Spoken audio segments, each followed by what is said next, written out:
मुझे आगे बढ़ाना मेरे देश का कर्तव्य नहीं, मुझे आगे बढ़ाना मेरे देश का कर्तव्य नहीं, अपने देश को आगे बढ़ाना मेरा कर्तव्य है, अपने देश को आगे बढ़ाना मेरा कर्तव्य है।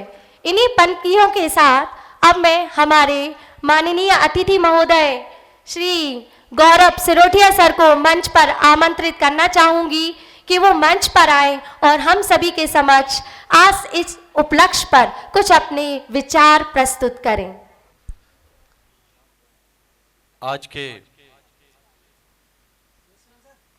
गोमती नंदन पब्लिक स्कूल के इस एनुअल स्पोर्ट्स मीट के प्रोग्राम में हम सबके बीच उपस्थित बीना क्षेत्र की लोकप्रिय विधायक आदरणीय श्रीमती निर्मला सप्रे जी, खेल की दुनिया का एक ऐसा नाम, हॉकी को पूरी दुनिया में पहचान दिलाने वाले, जिनको हम हॉकी का जादूगर भी कहा करते थे, ऐसे आदरणीय मेजर ध्यानचंद जी के सुपुत्र, जो अर्जुन अवार्ड से भी सम्मानित हैं, आदरणीय श्री अशोक ध्यानचंद जी इस कार्यक्रम में उपस्थित, श्री राजेंद्र उपाध्याय जी पार्टी के मंडल के अध्यक्ष, सौरभ भैया, इस बहुत ही संस्कारित और व्यवस्थित स्कूल के प्रिंसिपल मैम, शिखा भाभी, विकास भैया, पार्षद संतोष राय जी, प्रदीप भैया, लक्ष्मीकांत जी, राजकुमार जी, उपस्थित सभी पेरेंट्स, सभी प्यारे बच्चे, स्कूल का स्टाफ और सबसे ज्यादा महत्वपूर्ण जिन्होंने इस स्पोर्ट्स में जितने भी अलग अलग, किसी ने फुटबॉल में, किसी ने दौड़ में, जितने भी खेल हुए उन सब में प्रतिभागी रहे, उन प्यारे बच्चों को सबसे पहले बहुत बहुत बधाई, बहुत बहुत शुभकामनाएं। अभी हम लोगों ने निवेदिता का भाषण सुना। मंच पर खड़े होकर एक इतने छोटे बच्चे के अंदर यदि कॉन्फिडेंस आता है तो मुझे लगता है कि ये प्रतिभाओं को निखारने का मंच स्कूल के माध्यम से ही हम सबको मिलता है। स्पोर्ट्स या खेल हमारे जीवन में इसलिए भी जरूरी है कि हम लोग एक तरफ देखें अपने जीवन को और खेल को, कि हमारा पूरा जीवन कहीं ना कहीं खेल के इर्द गिर्द ही रहता है। यदि हम खेलेंगे तो हमारा मानसिक विकास भी होगा, हमारा व्यक्तित्व का विकास भी होगा, हम सब निर्णायक क्षमता भी हमारी बढ़ती है, चाहे हॉकी हो, फुटबॉल हो, क्रिकेट हो या अन्य कोई भी खेल हो। हमें विद इन एक सेकंड के अंदर हमें निर्णय लेना पड़ता है कि हमें करना क्या है। तो हमारे जीवन में भी ऐसे कई क्षण आते हैं कि जब हमें निर्णय लेने पड़ते हैं। तो यदि हम स्पोर्ट्स से जुड़े होंगे, यदि हम खेल से जुड़े होंगे, तो हमें जीवन में जीत हार, निर्णय लेने की क्षमता, ये सब बहुत आसानी से छोटी छोटी चीजें लेने में भी मुझे लगता है कि इस खेल का भी बहुत महत्व भी है।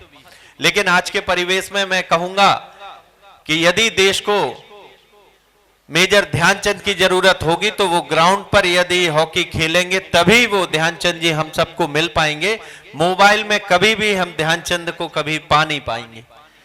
लेकिन आज के परिवेश में हम लोग देखते हैं बच्चों में बहुत आसानी से ये हम लोग बात कर देते। मैं स्कूल के हर कार्यक्रम में इस बात को जरूर करता हूं कि हम बहुत आसानी से इस बात को कह देते कि मेरा बच्चा क्या करे, वो बिना मोबाइल देखे खाना खाता ही नहीं है, या बिना मोबाइल देखे हुए वो रहता ही नहीं है। स्कूल से आएगा तो उसका टाइम फिक्स है कि 2 घंटे या 1 घंटे वो मोबाइल देखेगा या टीवी देखेगा।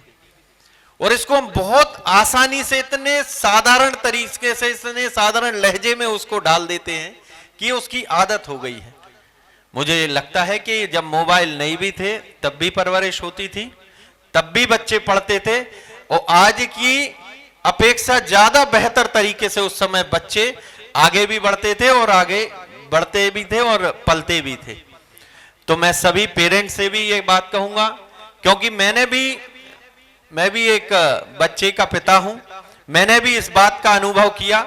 लेकिन हमने और हमारी धर्मपत्नी ने यह तय किया कि लगभग 1.5 साल से 2 साल से कि हम बच्चे को मोबाइल नहीं देंगे अपना स्वयं का। बाकी कोशिश करते हैं कि वो मोबाइल ना देखे, टीवी देखे तो उसकी भी आदत हो सकती है, लेकिन ग्राउंड में मुझे लगता है कि हम उसको खेल की चीजें, घर से बाहर गिरेगा।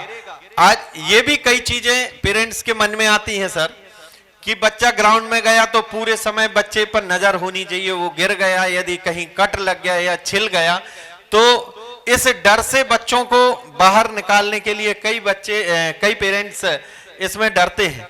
लेकिन मुझे लगता है कि गिरते पड़ते यदि हमारे शरीर पे कहीं एक आध निशान ना हो कट का और बच्चा बड़ा हो जाए, तो हम लोग ये समझ जाते हैं कि कहीं ना कहीं जीवन में कठिनाई हमें प्राप्ति नहीं हुई, और यदि जीवन में कभी हमने अभाव में या कठिनाई में जीवन नहीं जिया, तो आगे बढ़ने में भी कहीं ना कहीं हम सबको परेशानी होगी या बच्चा वो आगे बढ़ नहीं सकता। इसलिए मैं यही बात कहूंगा, क्योंकि खेल के आज एनुअल स्पोर्ट्स मीट में गोमती नंदन पब्लिक स्कूल ने हम सबको बुलाया, मैं उनका भी बहुत बहुत धन्यवाद करूंगा।